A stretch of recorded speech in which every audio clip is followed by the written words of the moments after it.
Bom, pessoal, então, antes de iniciar o nosso tema propriamente dito, eu gostaria de me apresentar. Eu sou a professora Amanda, fisioterapeuta, especialista em pesquisa clínica, mestre em ciências da atividade física e doutoranda em neurologia.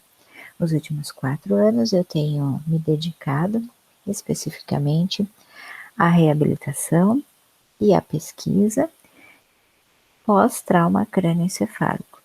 E eu faço parte, então, como fisioterapeuta e pesquisadora do Ambulatório de Reabilitação Cognitiva pós-trauma crânioencefálico do Hospital das Clínicas da Faculdade de Medicina da Universidade de São Paulo.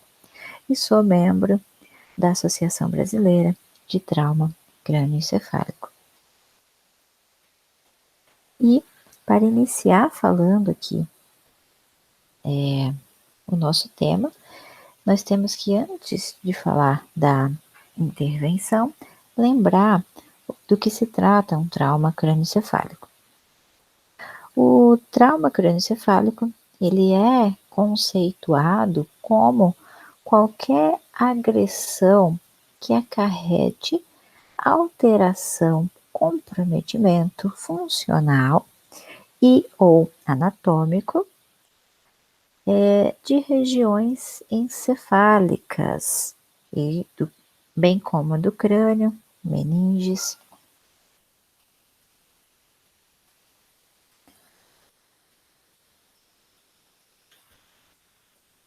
Bom, pessoal, antes de falar do nosso tema propriamente dito, eu gostaria de me apresentar.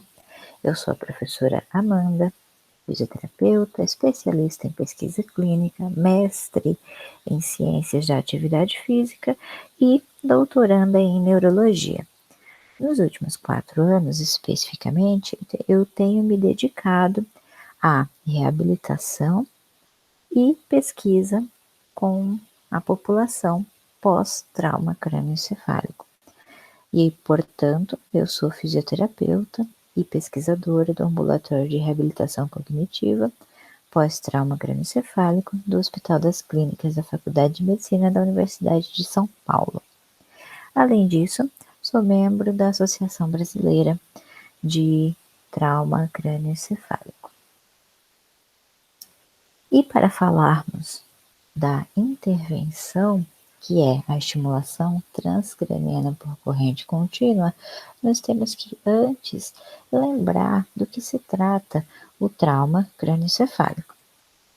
Esse tipo de trauma é conceituado como qualquer agressão que acarrete uma lesão, uma alteração, um comprometimento anatômico ou funcional de regiões encefálicas, do crânio, das meninges. E essas lesões, elas podem ocorrer como resultado de da ação de forças externas sobre o crânio ou de mecanismos de aceleração e desaceleração. Na verdade, nós temos aí uma combinação destes dois tipos de efeitos traumáticos para que o trauma crânioencefálico seja instalado, né, para que ele ocorra. Um dos mecanismos de lesão, como vocês podem ver aqui na figura C, é o impacto direto. Então, podem ocorrer golpes no crânio, o indivíduo pode cair, bater diretamente com a cabeça em um degrau, na parede ou no próprio chão, e esse impacto direto ocasionar lesões encefálicas. E quando esse golpe ocorre, é necessário lembrar que nós temos um golpe aqui direto em uma região, olha só, por exemplo, aqui na figura C seria em região de lobo occipital e até mesmo de cerebelo. Mas nós vamos ter também um contragolpe aqui em região do lobo frontal, porque é fácil imaginar que quando o indivíduo sofreu um impacto aqui nesse lado, as forças também serão transmitidas para o lobo frontal. Nós teremos também um mecanismo de aceleração e desaceleração que pode causar um trauma crânioencefálico.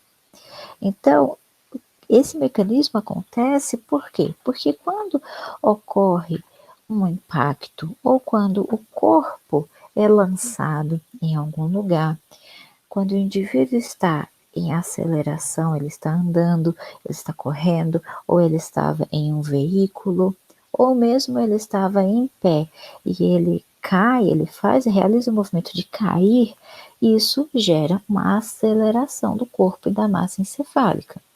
Só que quando ele sofre o impacto, essa massa encefálica ela é desacelerada e o importante notar aqui é que esse efeito de aceleração e desaceleração causa um deslocamento das estruturas encefálicas e um atrito dessas estruturas, fazendo com que ocorram lesões. E aí eu vou dar um exemplo um pouco mais claro para vocês. No caso, por exemplo, de um acidente automobilístico, o que nós percebemos é que o indivíduo ele está em aceleração, está em movimento. Quando ocorre, por exemplo, uma colisão frontal, ele é lançado, a região cefálica é lançada anteriormente, aqui como na figura A, e depois, posteriormente, no movimento que nós conhecemos como movimento de chicote. Isso é o suficiente para causar deslocamento e atrito entre as estruturas encefálicas e o crânio e causar lesões. Além de poder também haver aqui um impacto direto, por exemplo, se essa pessoa bater aqui a região frontal com a direção ou com alguma parte do carro. E o mesmo pode ocorrer de mecanismos de atrito quando essa pessoa sofre aqui uma força de rotação rapidamente. Então, por exemplo, se o carro capotar ou se ele gira na pista, a pessoa vai girar junto com ele, mas nós temos aí um movimento de aceleração e desaceleração do encéfalo que irá causar lesões por atrito, além de possíveis impactos diretos. Todo esse mecanismo acaba gerando lesões neurotraumáticas, que podem ser lesões focais, como os hematomas, as contusões, hemorragias intraparenquimatosas. Além disso, podem também ocorrer lesões difusas, como rompimento de axônios dos neurônios, de fibras que ligam regiões encefálicas, além de lesões que nós conhecemos como lesões secundárias. Então, aqui também é importante lembrar que as sequelas de longo prazo de um trauma crânioencefálico são sequelas que vão reduzir a funcionalidade, a qualidade de vida desse indivíduo, mas elas são resultantes tanto da lesão primária, do golpe que o indivíduo levou, mas também de lesões secundárias que serão causadas. Então, por exemplo, se um indivíduo sofre aqui um golpe na região frontal, então eu já tenho uma lesão aqui, que eu chamo de lesão primária, foi a primeira lesão que apareceu. Só que após segundos, minutos ou mesmo dias, vão ocorrer outros tipos de lesões. Por quê? Porque pode ocorrer aí um sangramento continuado dessa região, caso, por exemplo, o atendimento não seja feito de forma rápida. Pode ocorrer aqui um edema de região encefálica e isso vai levar a uma lesão secundária. Pode ocorrer também aqui lesões, na verdade vão ocorrer lesões por falta de oxigênio, né, em regiões cerebrais, já que eu tenho aqui hemorragias que vão prejudicar os neurônios. Além disso, eu tenho um estado chamado de excitotoxicidade, porque vai ocorrer todo um desequilíbrio de íons, da transmissão de íons pela membrana neuronal. Então, na verdade, o que ocorre é um aumento na liberação de íons de sódio e, portanto, um aumento da excitabilidade cortical. Isso acaba sendo prejudicial para o encéfalo. Então, vejam que é um conjunto de lesões que irão determinar os déficits cognitivos, sensoriais, motores e ou alterações comportamentais que esses indivíduos irão apresentar. Além disso, com base na experiência e na literatura, nós conseguimos perceber facilmente que os traumas crânioencefálicos são traumas que são complexos, justamente porque podem existir várias regiões afetadas. São traumas heterogêneos, ou seja, um indivíduo que apresenta um trauma crânioencefálico, ele pode ser muito diferente de um outro indivíduo que apresenta um trauma crânioencefálico com o mesmo grau, por exemplo, um trauma grave. Por quê? Porque as regiões encefálicas atingidas por lesões primárias e secundárias podem ser muito diferentes e causar déficits também diferentes nesses pacientes. E uma outra coisa que nós devemos lembrar é que após o trauma, ocorre uma tentativa de reorganização dos circuitos neuronais que podem se reorganizar, passar por uma neuroplasticidade, que é uma neuroplasticidade mal adaptativa, ou seja, ela não vai ajudar o indivíduo em nada. Vão se formar, por exemplo, sinapses não funcionais. Então, tudo isso nos diz que, olha, o paciente com trauma crânioencefálico é um paciente complexo. É um paciente que necessita de uma gama de intervenções ao seu dispor para que ele tenha uma reabilitação com sucesso. E não só isso, para que essa reabilitação seja adequada para diferentes tipos de indivíduos com diferentes tipos de lesões. E aí, uma coisa que eu preciso falar para vocês é que uma das regiões mais atingidas no TCE é a região de lobo frontal, onde nós temos aqui uma região que é responsável por função motora, mas também uma região responsável por funções executivas, funções cognitivas. E a grande maioria dos indivíduos que sofrem trauma crânioencefálico, eles vão cursar com déficits cognitivos, às vezes com déficits motores e cognitivos, ou seja, associados, mas uma grande porcentagem dos indivíduos terão déficits cognitivos. E isso é muito importante do fisioterapeuta entender. Por quê? Porque o fisioterapeuta precisa estar atento à integração que existe entre a função motora e cognitiva.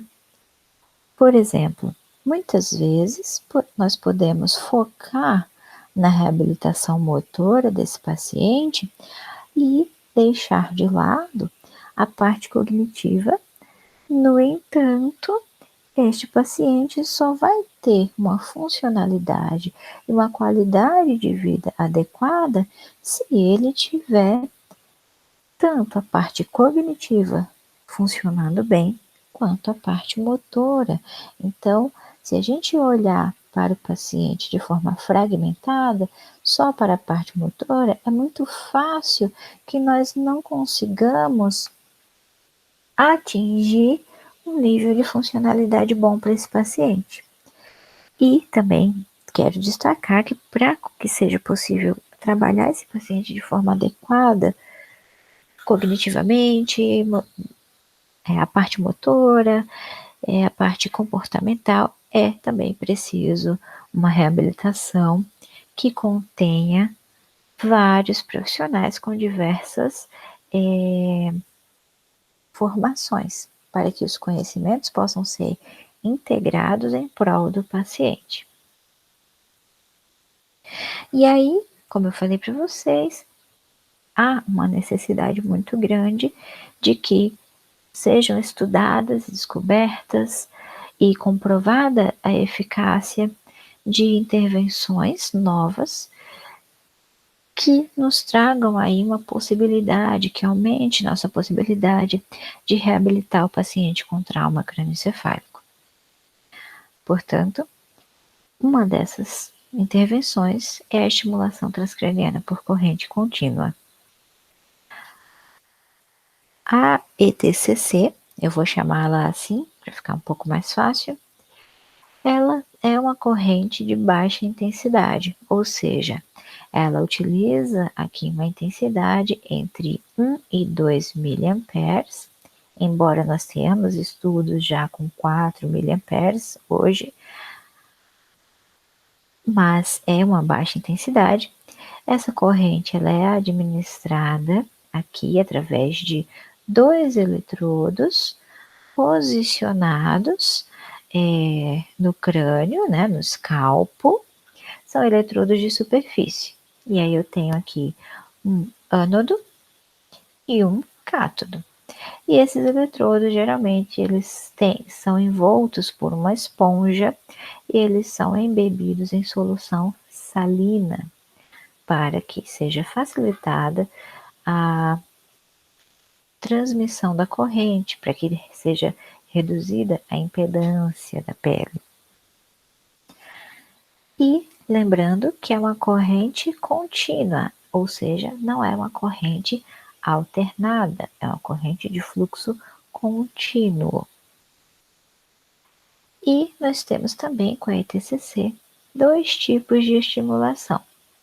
Por que 2 tipos? Porque a estimulação ela vai depender de onde o eletrodo é colocado, o efeito dela depende da montagem, do posicionamento do eletrodo. E aí nós teremos uma ETCC chamada anódica ou uma ETCC chamada catódica.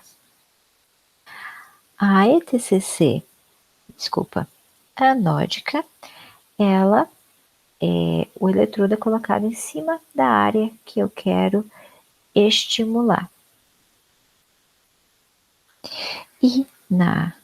E o cátodo é colocado em uma região contralateral. Na montagem, onde eu quero que o efeito da estimulação catódica se sobressaia, eu inverto aqui o posicionamento. Geralmente, o posicionamento dos eletrodos da ETCC, eles são realizados com base no sistema de marcação de pontos aqui no couro cabeludo, que é utilizado pelos exames de eletroencefalograma. Então, é o sistema 10-20 do EEG. E o que é esse sistema? Nada mais é do que um sistema com a demarcação de pontos específicos na região do crânio. São pontos equidistantes e que mantêm uma correlação com áreas cerebrais. Então, aqui eu quero mostrar para vocês, por exemplo, a região do ponto aqui, denominado CZ, C3, C4, que tem correspondência direta com o córtex motor primário e com o homúnculo de Penfield. Então, por exemplo, se eu quiser realizar uma estimulação para que eu veja os efeitos em região aqui de tronco e membros superiores, eu vou posicionar o meu eletrodo em C3 ou C4, dependendo do hemisfério que eu quero trabalhar. Isso aqui é muito importante, por quê? Porque se o eletrodo não for posicionado de forma correta, eu terei aí um efeito em uma área cerebral, que não é o meu objetivo. Isso pode trazer riscos para o paciente. Agora, falando dos efeitos da ETCC, por que ela tem sido estudada como uma ferramenta para ajudar na reabilitação de pacientes pós-trauma de crânio? Porque, na verdade, foi visto que ela tem efeitos primários e secundários. Os primários são efeitos gerados pela corrente diretamente no potencial de membrana, no potencial de repouso dos neurônios. Então, foi visto que quando o ânodo é posicionado aqui diretamente sobre a região que eu quero estimular e o cátodo em uma região contralateral, acima aqui da órbita, é observada uma redução do limiar de disparo, a redução do limiar de repouso da membrana neuronal. Então, fica mais fácil que ocorra a despolarização do neurônio. Já quando essa posição é invertida e o cátodo é colocado sobre a área que eu quero estimular e o ânodo em uma posição contralateral, eu tenho aqui um aumento do limiar de repouso e, portanto, uma hiperpolarização. Então, fica mais difícil despolarizar esse neurônio. Então, vejam que dependendo do posicionamento do meu eletrodo, eu consigo modular o potencial de repouso da membrana neuronal. Eu consigo aumentar ou reduzir o limiar de disparo dos neurônios, ou seja, eu consigo modular a excitabilidade cortical. Ou seja, se eu coloco aqui o ânodo sobre a região que eu quero estimular, meus neurônios ficam mais fáceis de despolarizar e eu tenho então um aumento da excitabilidade neuronal em uma determinada região cortical. Se eu coloco o cátodo sobre a região, eu tenho um aumento da hiperpolarização e, portanto, uma redução da excitabilidade cortical. Por quê? Porque os neurônios se tornam mais difíceis de despolarizar. Além disso, foi observado que a ETCC ela tem um efeito direto sobre os neurotransmissores.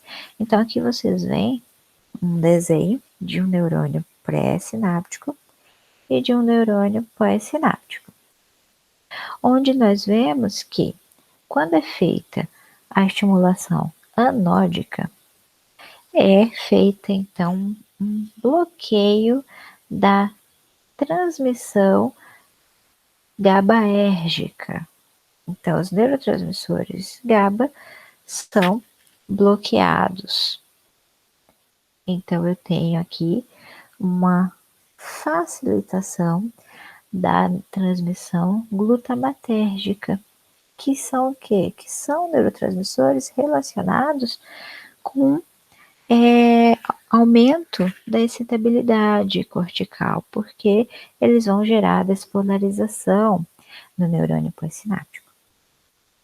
Já quando é utilizada uma estimulação catódica, eu tenho um bloqueio da transmissão glutamatérgica e uma facilitação da transmissão GABAérgica, ou seja, uma facilitação de inibição do neurônio pós-sináptico. E isso é muito importante, por quê?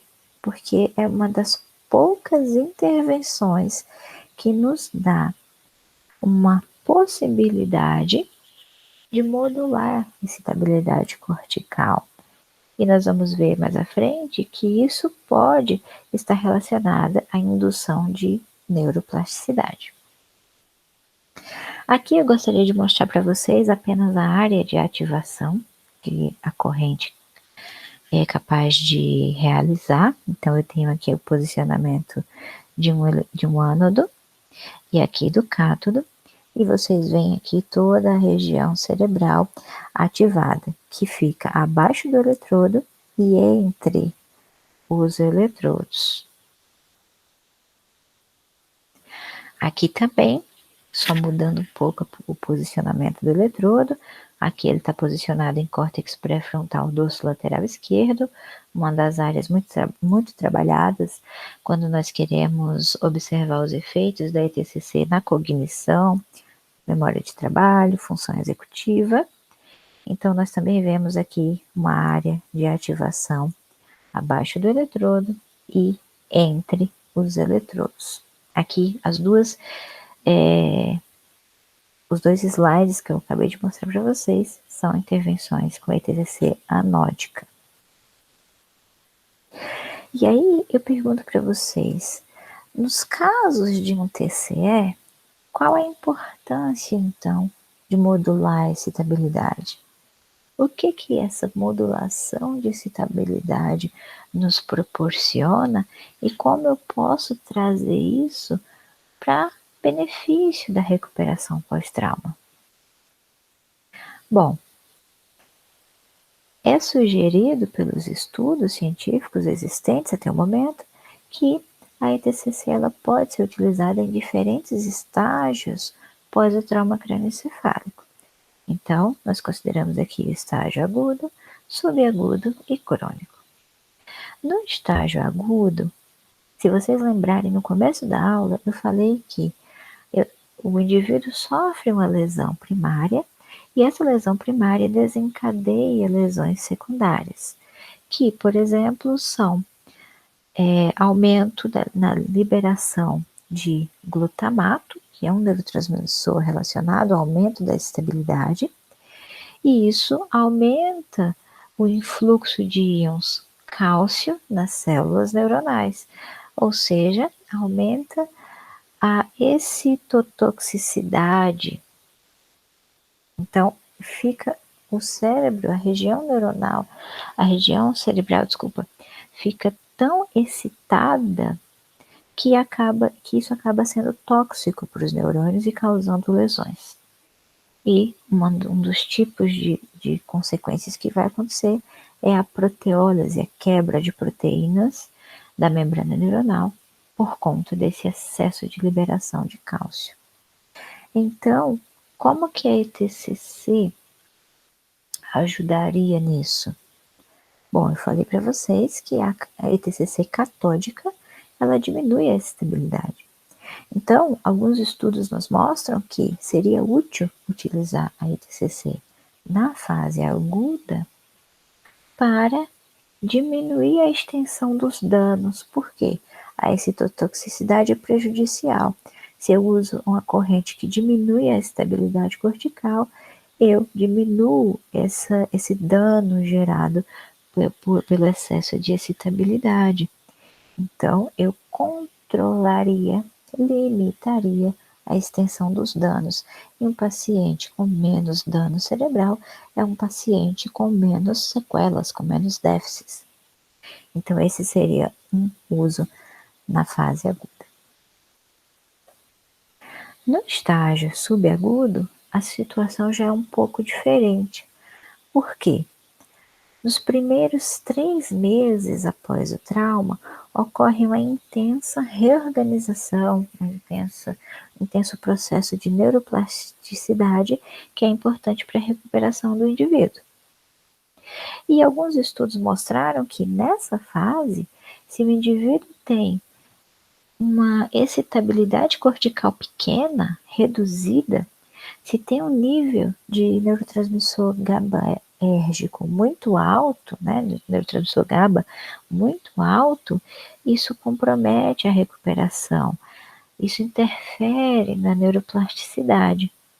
Então, aqui já seria necessário utilizar uma ETCC anódica para aumentar a excitabilidade cortical, para bloquear ou reduzir a transmissão GABAérgica e, portanto, favorecer a recuperação do indivíduo. Aqui eu trago já um estudo sobre isso. Então, é um estudo que mostra os efeitos cumulativos da ETCC na atenção e na memória de trabalho em indivíduos em estágio subagudo.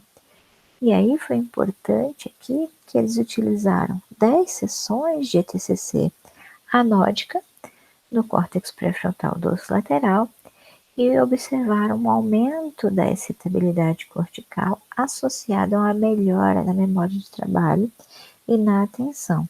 Então, esse estudo já traz aí uma evidência inicial de que este raciocínio de que diminuir a transmissão GABAérgica e aumentar a estabilidade pode sim gerar benefícios para a recuperação dos indivíduos na fase subaguda. Um outro estudo muito importante aqui é mostrando a atuação da ETCC não só com os efeitos que eu já falei para vocês, mas também com um efeito adicional, ou seja, a ETCC aumentaria o fluxo sanguíneo cerebral. E quando eu tenho um aumento da perfusão sanguínea, o que eu tenho para a nossa região encefálica, gente? Eu tenho mais nutrientes, mais oxigênio.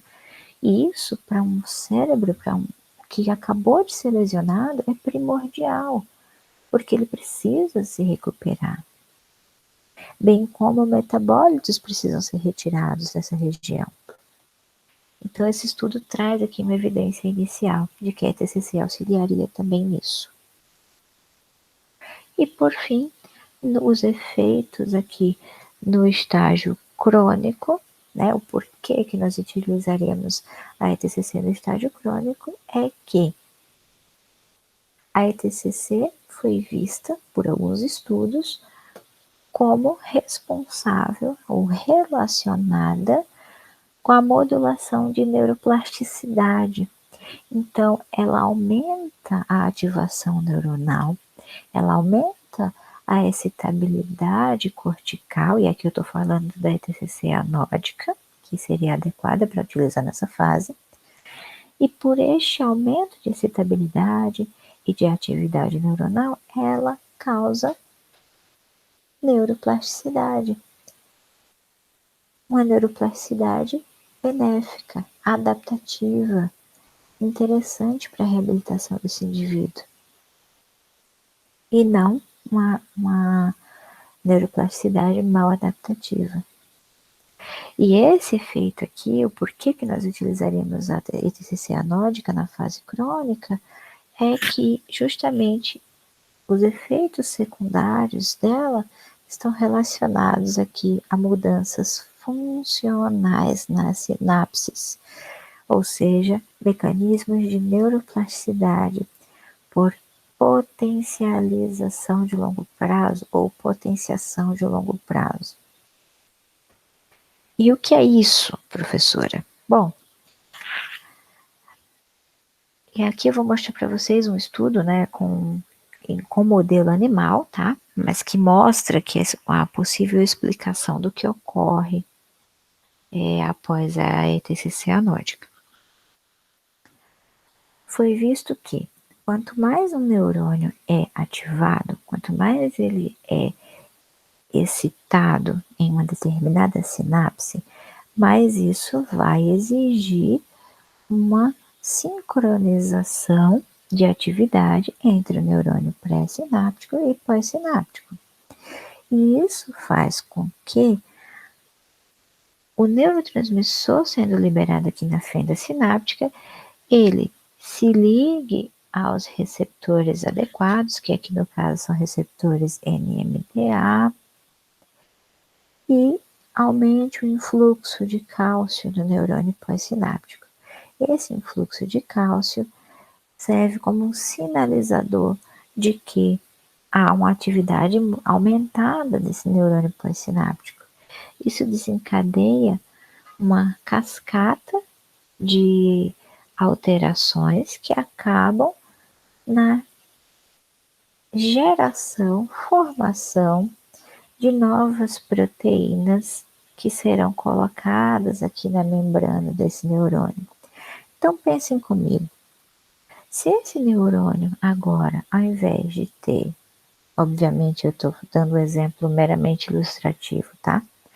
Dele ter só um receptor na sua membrana, após essa ativação sequencial, ele terá aqui a produção de novas proteínas transmembranas. Então, agora ele terá 4 receptores ao invés de 1. Então, fica muito mais fácil que ele seja ativado, porque eu tenho mais receptores para receber aqui o neurotransmissor.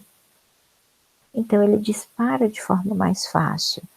Ou seja, eu tenho uma melhora da minha sinapse, ela se torna funcional e aquele indivíduo passa a apresentar, conforme os estudos até o momento, uma melhora também na função cognitiva, função motora, de onde foi trabalhada aqui com a estimulação.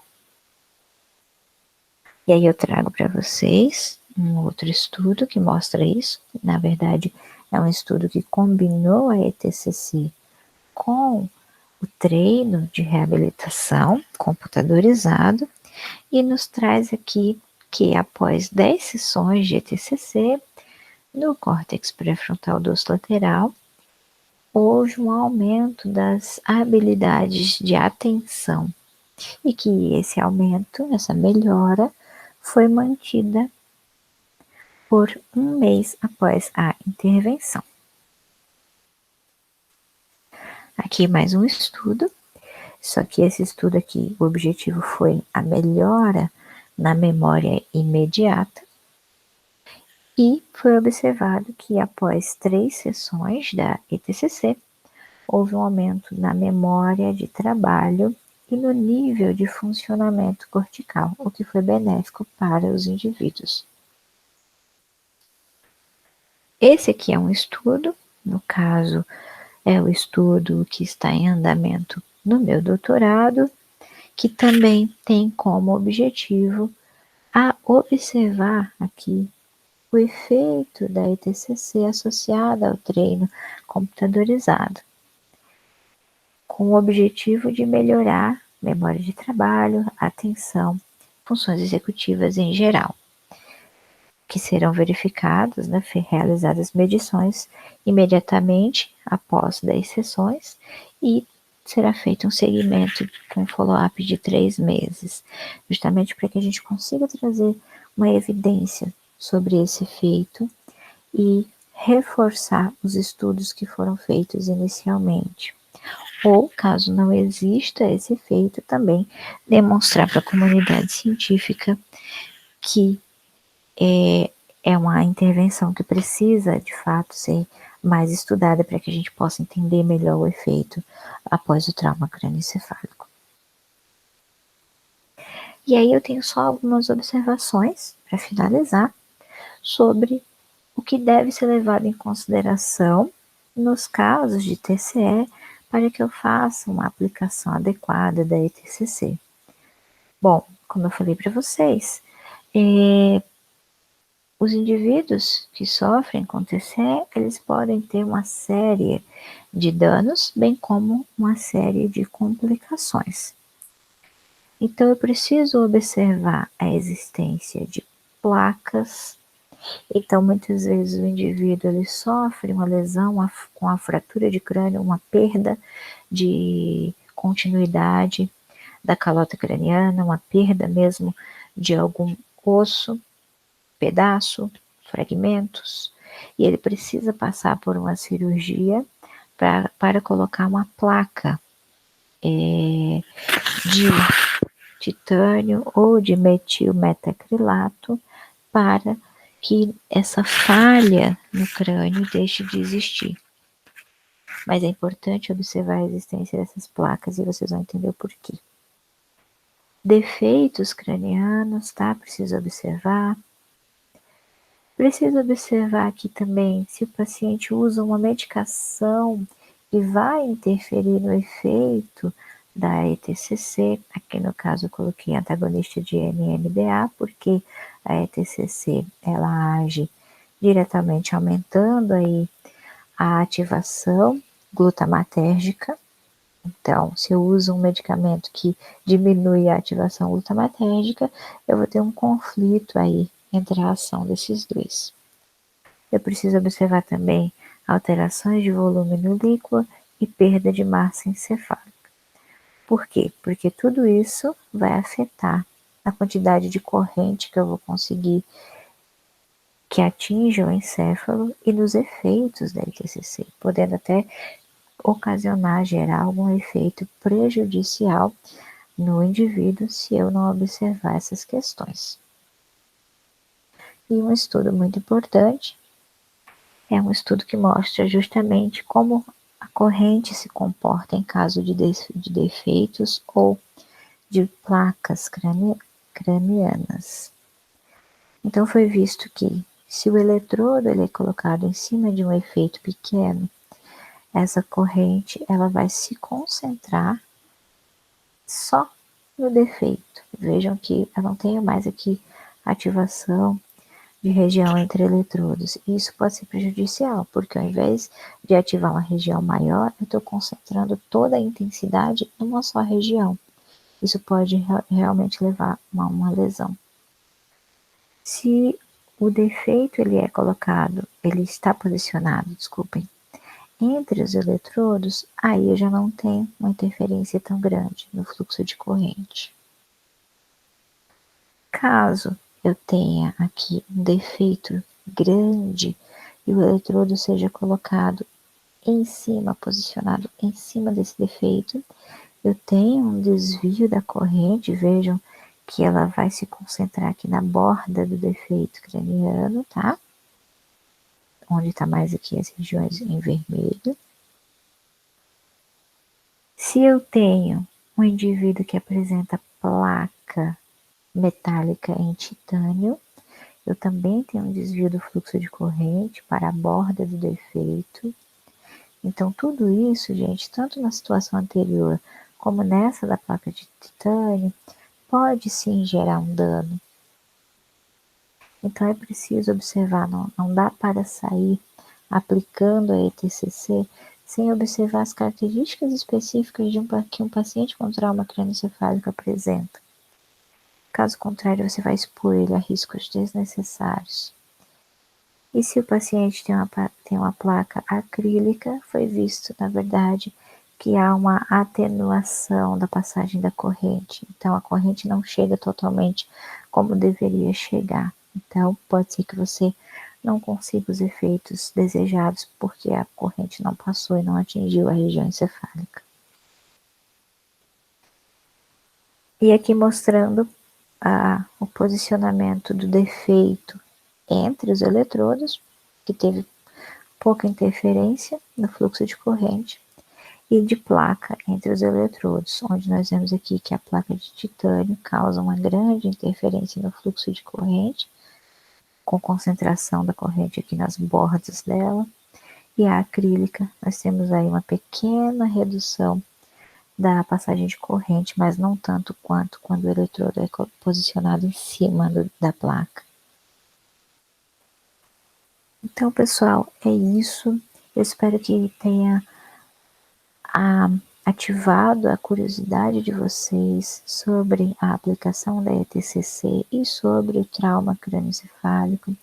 De fato, são duas áreas muito importantes que vêm sendo estudadas e, de fato, a população com trauma crânioencefálico é uma população que precisa muito de que estudos tragam novas intervenções, porque são pacientes complexos, como eu falei para vocês no início.